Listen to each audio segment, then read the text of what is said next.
I give an account of a thought for the day on behalf of Larbert Baptist Church. There are two religions in this atheistical West which are profoundly important. They present perspectives which absolutely control one's point of view. First of all,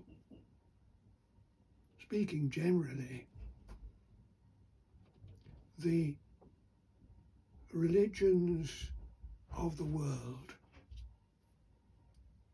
which C.S. Lewis refers to in Digest as the Tao, but more particularly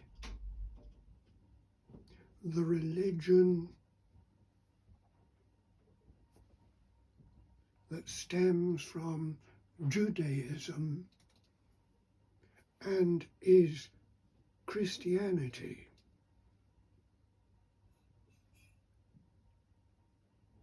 The record of prophets and apostles, and preeminently of Jesus Christ. These present us with a meaningful account of life as it is. On the other hand, the religion of atheism is the rejection of God and of any supernatural element. We are absolutely on our own. We have more or less nothing to guide us. And we must make our way forward, following our instincts. Like other animals, we live and we die. And within those two parameters, our whole existence consists. These two religions, the Scottish government's conversion practices consultation, is a case in which the religion of belief is opposed by the religion of atheism.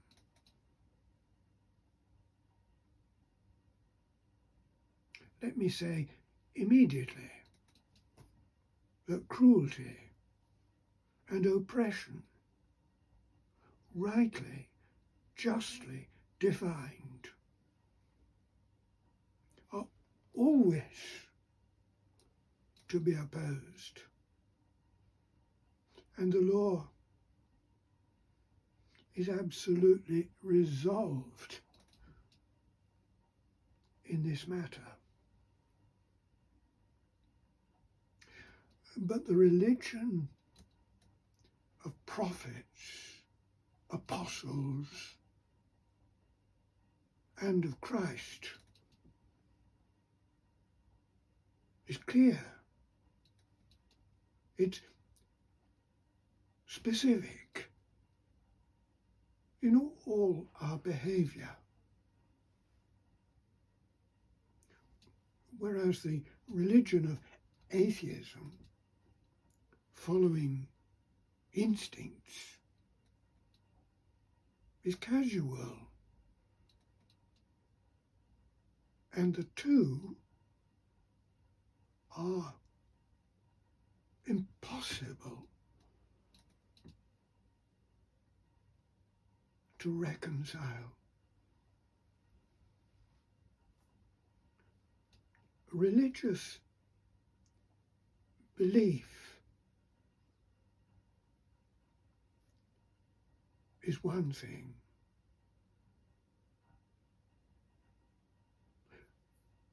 but curtailing religious belief is altogether different.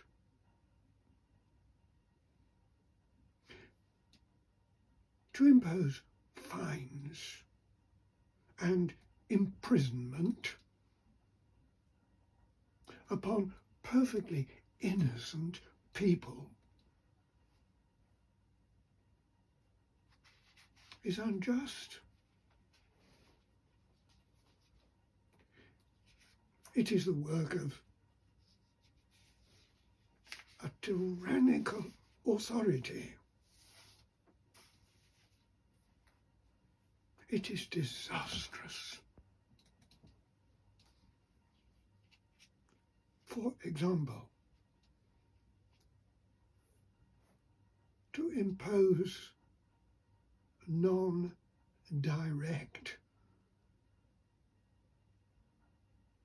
conversations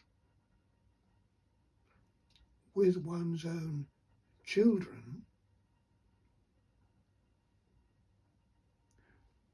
goes right across the calling of parents to state in clear terms what they consider to be direct definitions of the right way. The Christian view of marriage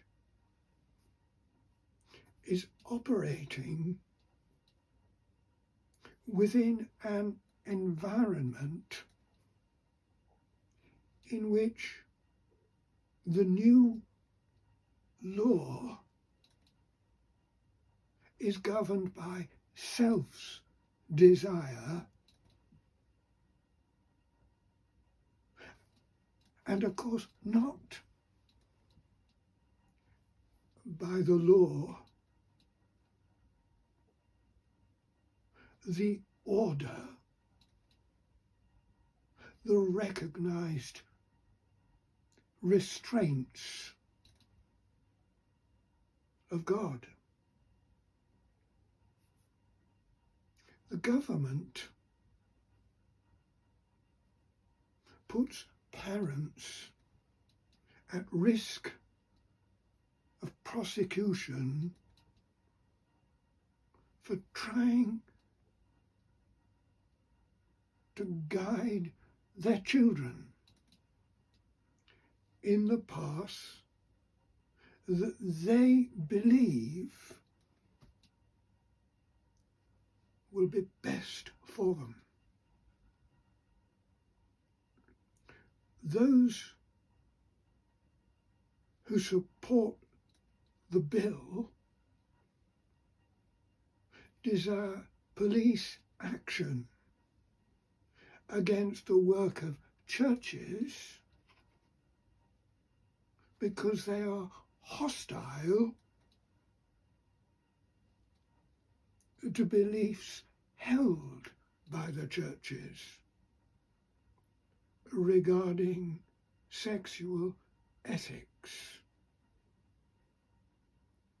These that hold to hostile beliefs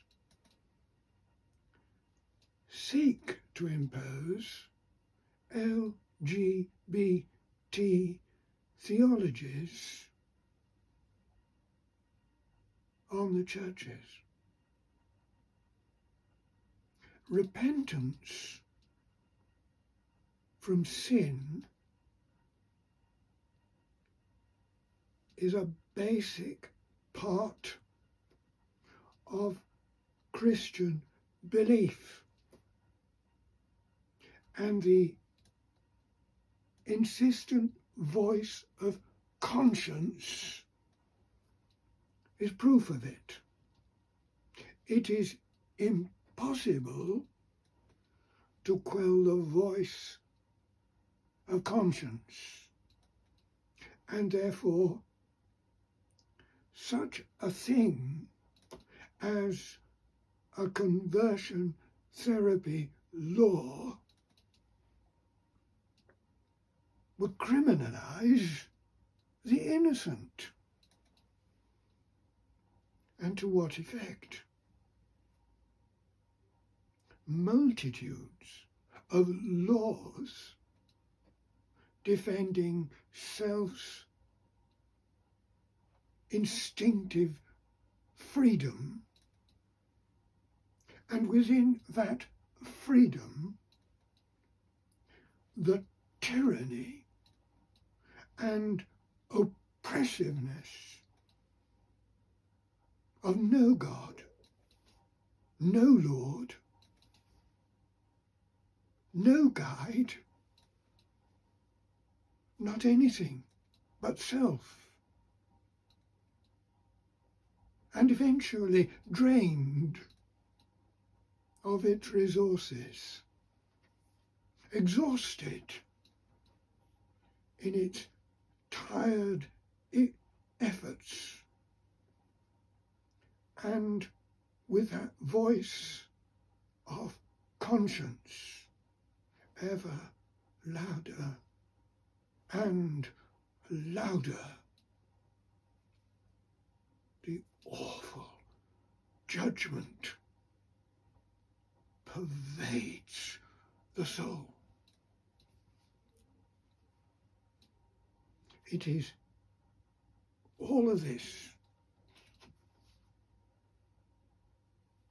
which made the apostle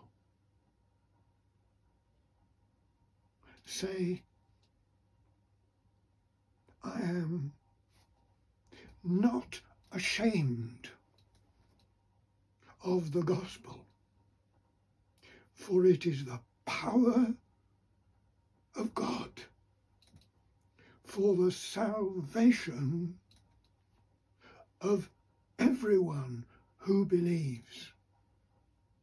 For in the gospel a righteousness from God is revealed, a righteousness that is by faith, from faith to faith, just as it is written, the righteous will live by faith.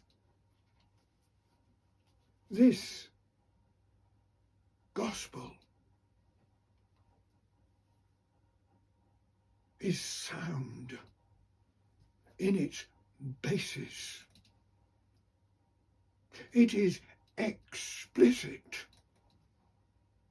in its application. It is comprehensive in its effect. It is beneficial in its power, and it is universal in its scope. I set this glorious truth of the gospel alongside the barren twigs of atheism. And I see in one what I regard as the lie of Satan. And I see in the other the glory of God. There it is. God bless you.